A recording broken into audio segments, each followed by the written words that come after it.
The Terror by Guy de Maupassant.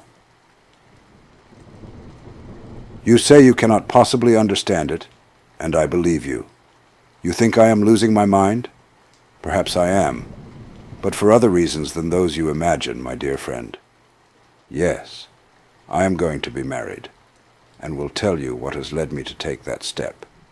I may add that I know very little of the girl who is going to become my wife tomorrow. I have only seen her 4 or 5 times. I know that there is nothing unpleasing about her, and that is enough for my purpose. She is small, fair, and stout. So, of course, the day after tomorrow I shall ardently wish for a tall, dark, thin woman. She is not rich, and belongs to the middle classes. She is a girl such as you may find, by the gross, well adapted for matrimony, without any apparent faults, and with no particularly striking qualities. People say of her, "Mademoiselle Lajol is a very nice girl," and tomorrow they will say, "What a very nice woman Madame Raymond is."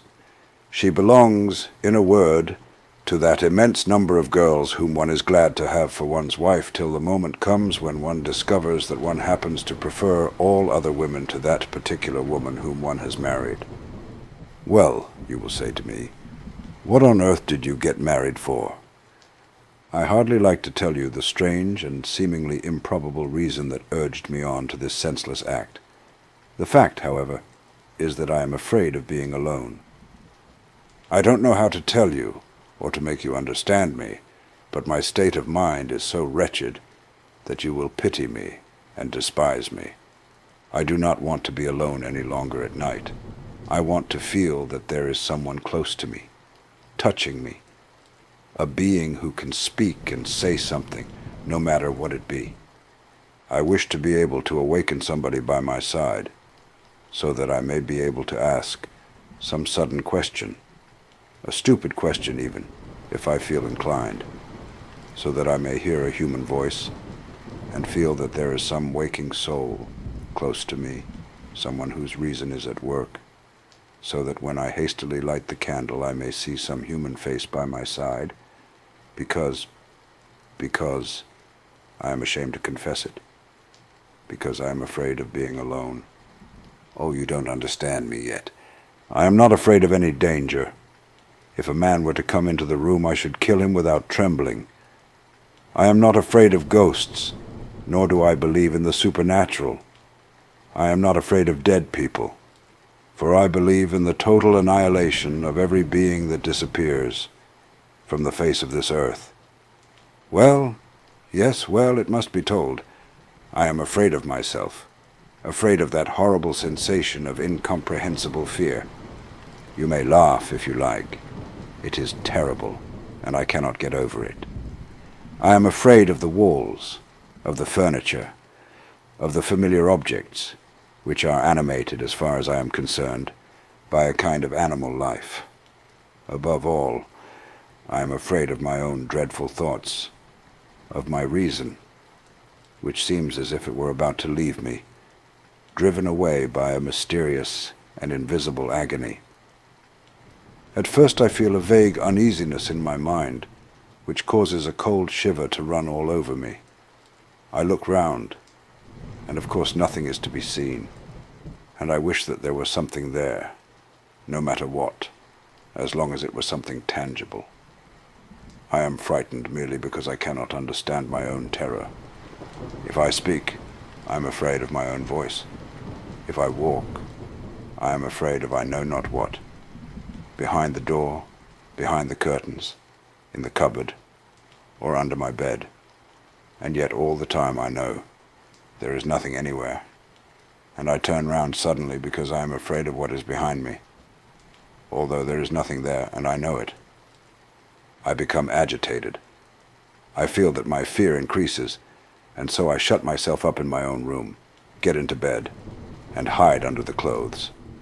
And there, cowering down, rolled into a ball, I close my eyes in despair, and remain thus for an indefinite time, remembering that my candle is alight on the table by my bedside, and that I ought to put it out, and yet I dare not do it.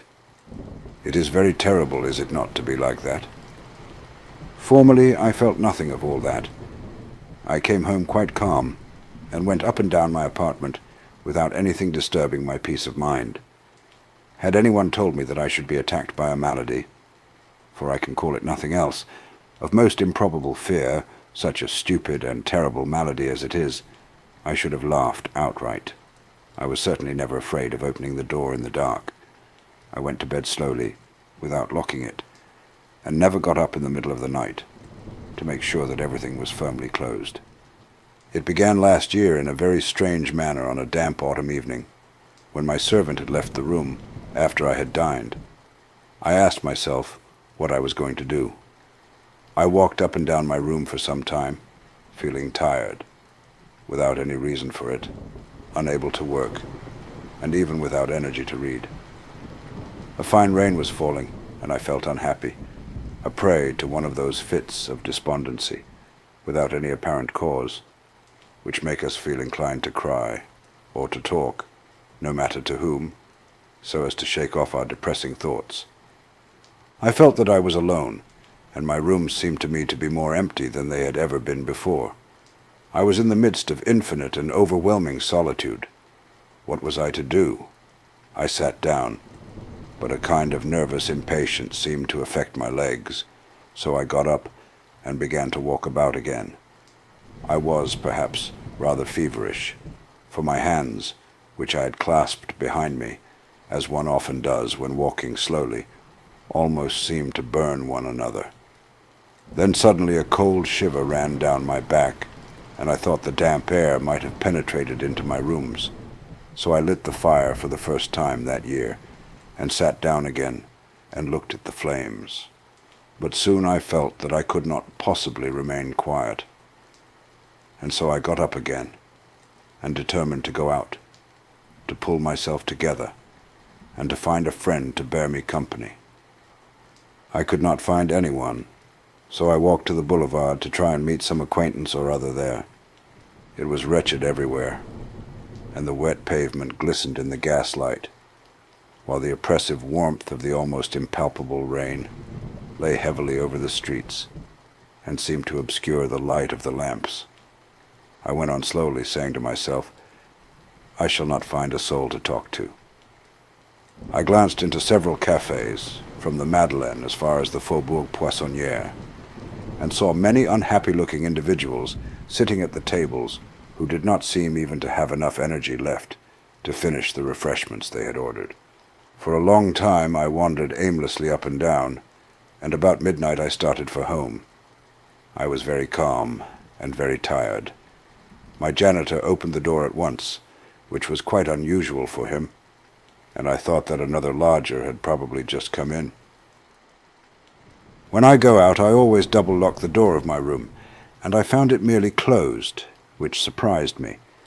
But I supposed that some letters had been brought up for me in the course of the evening. I went in, and found my fire still burning, so that it lighted up the room a little, and while in the act of taking up a candle, I noticed somebody sitting in my armchair by the fire, warming his feet, with his back toward me. I was not in the slightest degree frightened. I thought, very naturally, that some friend or other had come to see me. No doubt the porter, to whom I had said I was going out, had lent him his own key. In a moment, I remembered all the circumstances of my return, how the street door had been opened immediately, and that my own door was only latched and not locked. I could see nothing of my friend but his head, and he had evidently gone to sleep while waiting for me, so I went up to him to rouse him. I saw him quite distinctly. His right arm was hanging down, and his legs were crossed. The position of his head, which was somewhat inclined to the left of the armchair, seemed to indicate that he was asleep. Who can it be? I asked myself. I could not see clearly, as the room was rather dark, so I put out my hand to touch him on the shoulder, and it came in contact with the back of the chair. There was nobody there. The seat was empty. I fairly jumped with fright. For a moment I drew back as if confronted by some terrible danger. Then I turned round again, impelled by an imperious standing upright, panting with fear, so upset that I could not collect my thoughts, and ready to faint. But I am a cool man, and soon recovered myself. I thought, it is a mere hallucination, that is all, and I immediately began to reflect on this phenomenon. Thoughts fly quickly at such moments. I had been suffering from an hallucination. That was an incontestable fact. My mind had been perfectly lucid and had acted regularly and logically, so there was nothing the matter with the brain. It was only my eyes that had been deceived. They had had a vision, one of those visions which lead simple folk to believe in miracles. It was a nervous seizure of the optical apparatus, nothing more. The eyes were rather congested, perhaps.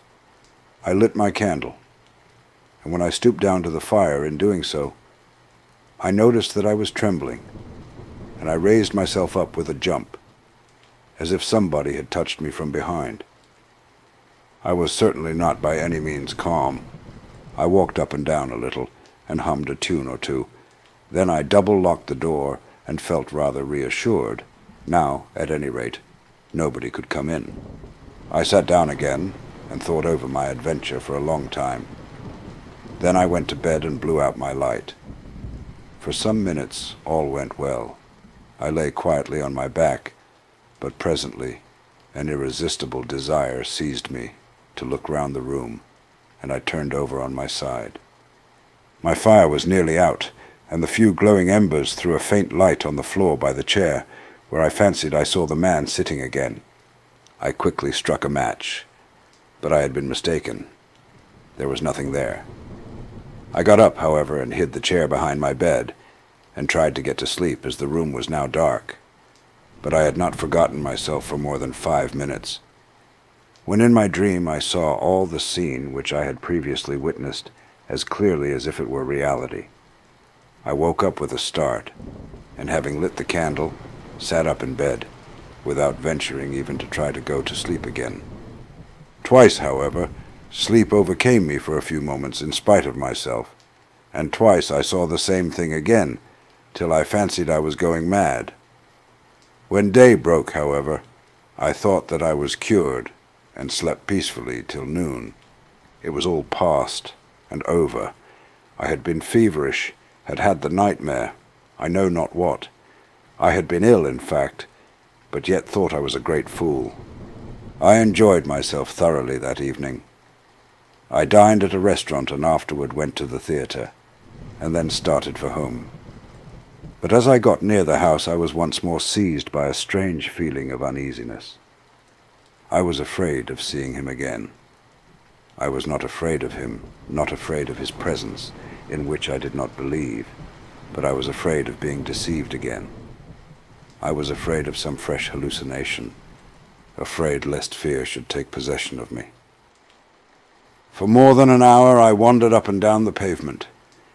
Then, feeling that I was really too foolish, I returned home.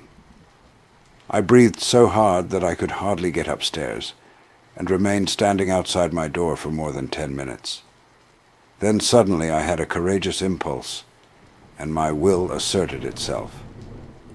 I inserted my key into the lock, and went into the apartment with a candle in my hand. I kicked open my bedroom door, which was partly open, and cast a frightened glance toward the fireplace. There was nothing there. Ah, what a relief and what a delight! What a deliverance! I walked up and down briskly and boldly, but I was not altogether reassured, and kept turning round with a jump. The very shadows in the corners disquieted me.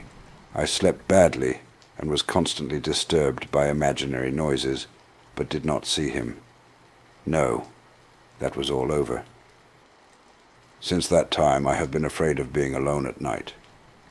I feel that the spectre is there, close to me, around me, but it has not appeared to me again. And supposing it did, what would it matter, since I do not believe in it, and know that it is nothing? However, it still worries me because I am constantly thinking of it. His right arm hanging down and his head inclined to the left like a man who was asleep. I don't want to think about it. Why, however, am I so persistently possessed with this idea? His feet were close to the fire. He haunts me, It is very stupid. But who and what is he? I know that he does not exist except in my cowardly imagination, in my fears, and in my agony. There, enough of that.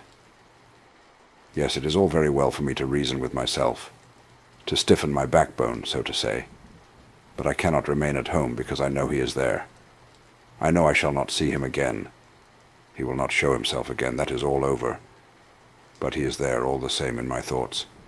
He remains invisible, but that does not prevent his being there. He is behind the doors, in the closed cupboard, in the wardrobe, under the bed, in every dark corner. If I open the door or the cupboard, if I take the candle to look under the bed and throw a light on the dark places, he is there no longer. But I feel that he is behind me. I turn round, certain that I shall not see him, that I shall never see him again. But for all that, he is behind me. It is very stupid, it is dreadful, but what am I to do? I cannot help it. But if there were two of us in the place, I feel certain that he would not be there any longer. For he is there just because I am alone, simply and solely because I am alone.